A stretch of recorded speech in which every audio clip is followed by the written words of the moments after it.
world, this is our third tutorial. I think it's probably in the intermediate part, because it took me maybe 2 or 3 months to learn and to kind of master it. It's called the Judo flip. It's a one-handed cut. It goes really well with different one-handed cuts.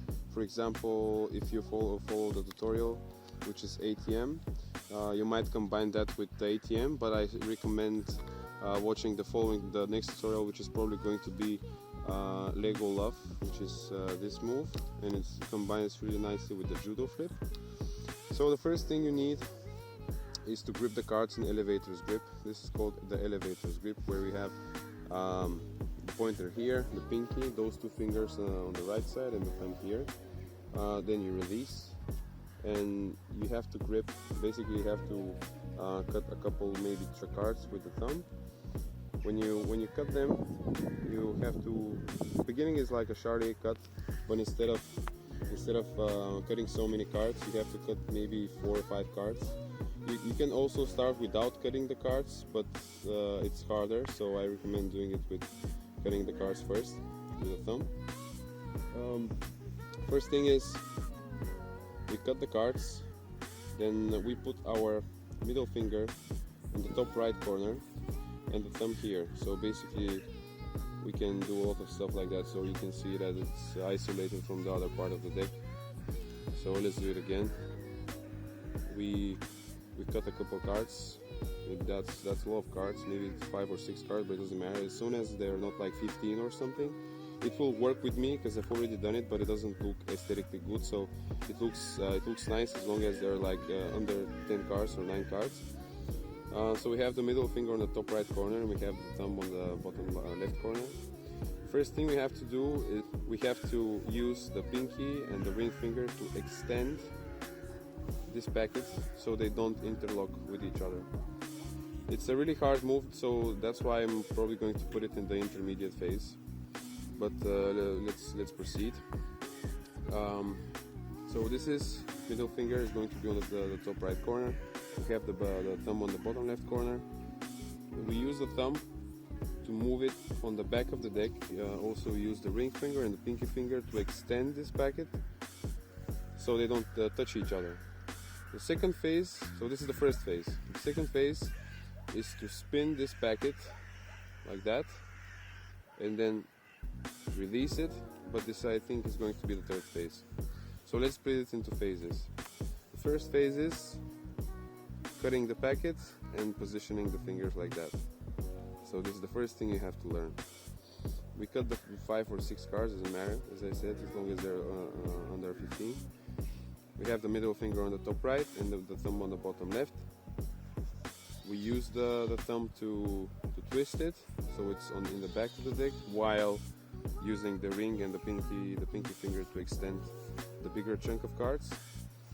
Then we proceed with the second phase, which is with your pointer finger on the top corner of the deck.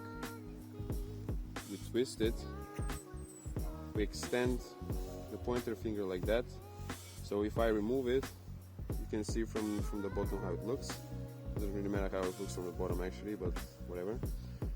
So as soon as we've reached this part, we have to go back and use the ring finger to close it.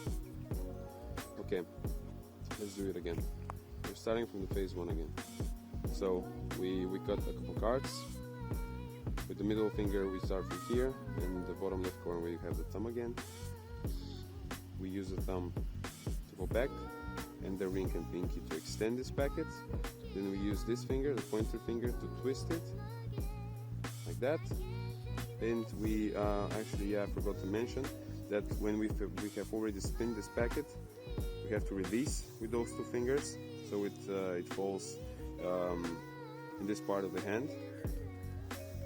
We're in this position, and there's a third phase. The third phase is the pointer finger goes back and kind of twists it, and as soon as it's twisted, we release with this finger, but we use the pointer finger to kind of push it in order for it to fall like that. It's kind of hard to do it slow because I lose balance, but when you do it fast, you can see the difference. We use this finger to use it as like the second corner, so it kind of positions it better. As you can see, when I do that, I've gripped this packet on both edges, so they don't fall and they have balance. When we use the pointer finger, it kind of pushes it, so it falls on the top. Okay, so I think I might have covered everything for this move, but I'll try to explain it in depth again. So the first thing, as I said, we cut it 5 or 4 cards now. Middle finger is on the top right. We still have those 3 fingers here in order to. Actually, I'm not sure if you need it. Yeah, when we grip it, yeah, we don't need them anymore. We only need those 2 fingers to grip the bottom packet. So we use the thumb to extend, and we extend also with those 2 fingers. So we have this position now. Then we use the pointer finger to twist the packet. Maybe in the beginning they'll probably interact with each other in this specific part. Yeah, as you can see, they kind of touch each other, but it's not that bad. You will have like this common sense with the time you practice that they will not fall. Maybe in the beginning it will be hard. I'm sure of it because it was really hard for me as well. But if I learned it, you will learn it as well, because I have really fat fingers and those really help with this move. So okay, let's proceed. So we have the middle finger here, as I said, maybe for the 10th time already. This is the thumb here. We twist with the pointer, we extend, and we go back. We use the ring finger here, so this is the position basically. It looks really complicated, but it's not that complicated, I promise. As soon as you do it and reach that part, you will see it for yourself, that you will want to do it yourself, even if I don't tell you. So yeah, we grip it, we twist, go here. It's not like mandatory to extend like that, but it's basically it's the basics, so you have to know how to do it. But with the ears, you shouldn't be like extending so much, because it doesn't look aesthetically nice. This is basically the move. It's a really nice move. The third one-handed cut we're about to learn is a revolution cut. It's a really beautiful cut. I will show you some tips and tricks for this move.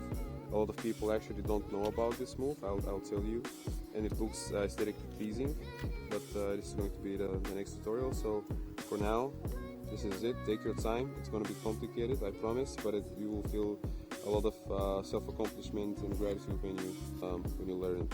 And yeah, see you soon.